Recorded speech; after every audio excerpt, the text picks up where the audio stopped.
Wenn das Krankenhaus zum Ort des Schreckens wird. Ein Zeugnis des Schmerzes, die Stimmen vom 8. und 9. Januar 2026. Hallo, liebe Familie von Translated Press, ich grüße euch ganz herzlich aus der Ferne. Ihr werdet gleich ein Video sehen, das nicht sehr einfach anzuschauen ist. Es ist mehr als nur eine Dokumentation, es ist ein Vermächtnis, das mich mit tiefer Erschütterung erreicht hat. Eine Exil-Iranerin hat mich heute Morgen angeschrieben und sie hat mir dieses Material anvertraut mit der inständigen Bitte, es im deutschsprachigen Raum zu verbreiten, damit das Schweigen endlich gebrochen wird und die Welt erfährt, was in den dunklen Stunden des 8. und 9. Januars 2026 in Teheran geschah.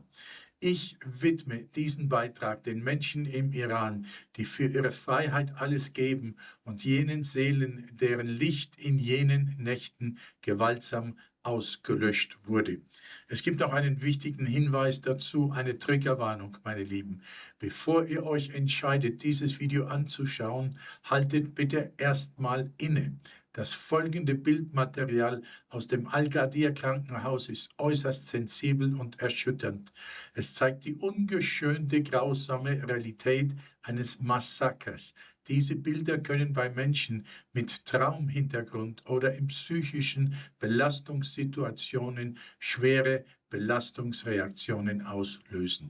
Bitte prüft aufmerksam, ob ihr euch in der Lage fühlt, dieses Bildmaterial anzuschauen. Bitte schützt eure seelische Gesundheit. Bitte teilt auch dieses Bildmaterial so oft ihr könnt, damit die Menschen auf der ganzen Welt endlich aufwachen und verstehen, was im Iran gerade passiert.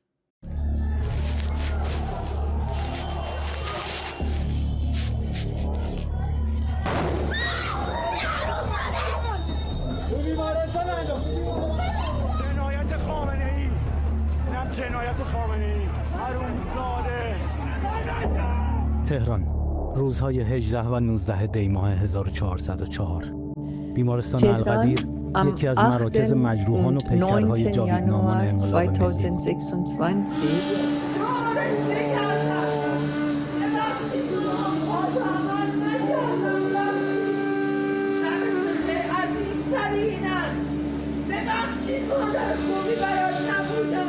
تصاویر رسیده به ایران. Teheran am 8. und 9. Januar 2026 war das Al-Gadir-Krankenhaus eines der Zentren für Verletzte und die Leichname der gefallenen Volksaufstand. Die an Iran International übermittelten Bilder sind ein Zeugnis des Massakers an der Bevölkerung durch die Islamische Republik. Die Leichenhalle des Krankenhauses war überfüllt und eine große Zahl von Leichnamen der Gefallenen war in den Fluren, Lagerräumen und im hinteren Bereich des Krankenhauses zu sehen. Einige Körper waren in Decken eingewickelt, manche in Müllsäcken, andere ohne Namen oder Identität. Die Bilder, die Iran International erreichten, lieferten die ersten Hinweise für die Ermittlungen zum Al-Gadir-Krankenhaus in Teheran und lösten die öffentliche Kampagne der Gefallenen des Al-Gadir-Krankenhauses aus. Durch eine genaue Analyse der Bilder, den Abgleich äußerer Merkmale und Informationen aus verschiedenen Quellen konnte Iran International die Identität mehrerer in das Krankenhaus gebrachter Personen feststellen. روایت‌های کادر درمان بیمارستان. Dies ist nicht nur das Bild einer Tragödie, sondern die Darstellung eines kleinen Teils der Verbrechen der Islamischen Republik. Die Gefallenen Ghulam Reza Majdei, Aida Oveili, Amir Hossein Imam Jomeh und Hossein Heydari. Berichte des medizinischen Personals zeichneten ein klareres Bild der Lage im Krankenhaus während des 8. und 9. Januar. تصاویر رسیده به ما هم گویای همین واقعیات است.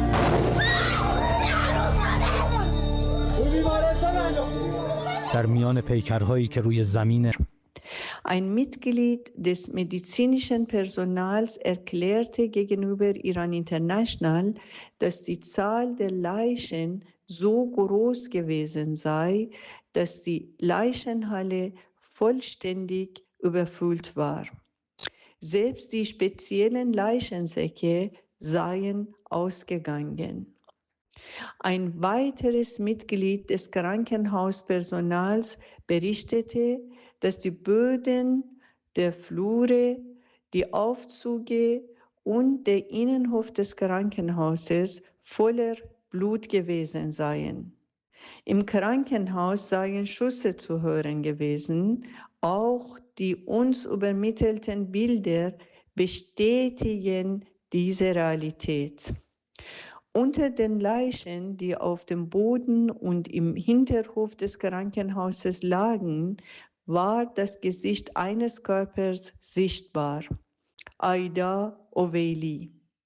Sie umarmte am 8. Januar vor ihrem Gang auf die Straße ihre Mutter und hinterließ ihr Testament.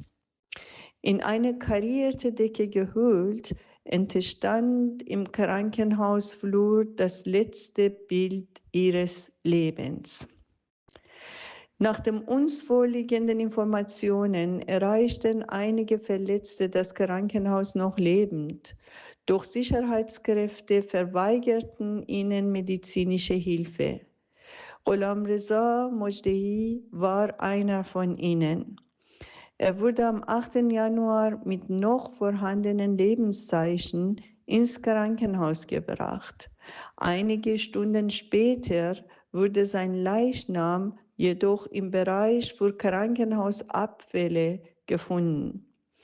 Einschusswunden sowie Spuren von Macheten und Messerverletzungen waren an seinem Körper sichtbar. Gholamreza kam lebend ins Krankenhaus, doch seinen beiden Kindern wurde später nur noch sein Leichnam übergeben. Amir Hossein Imam Jom'eh war Vater einer Tochter. Am 8. Januar war er gemeinsam mit seiner Ehefrau auf die Straßen gegangen. Ein Scharfschütze bemerkte seine weiße Mütze in der Menge und zielte auf ihn. Eine scharfe Kugel zerschmetterte sein Gesicht. Den Leichnam von Hossein Heydari erkannte man an seinen Stiefeln. Stiefel, die ihm seine Tochter ein Jahr zuvor zum Geburtstag geschenkt hatte. Er wurde im hinteren Hof des Krankenhauses gefunden, eingewickelt in eine blaue Decke, blau wie die Farben seines Lieblingsfußballvereins Esteghlal. Hossein wurde am 8. Januar durch Schüsse in den Hinterkopf und die Seite getötet, nur 2 Tage vor seinem Geburtstag. Die Akte des Al-Ghadir-Krankenhauses endet nicht mit der Identifizierung dieser wenigen Leichen. Dies ist erst der Beginn der öffentlichen Kampagne für die Gefallenen des Al-Ghadir-Krankenhauses. Diese Bilder sind stumme Zeugen eines Massakers durch die Islamische Republik.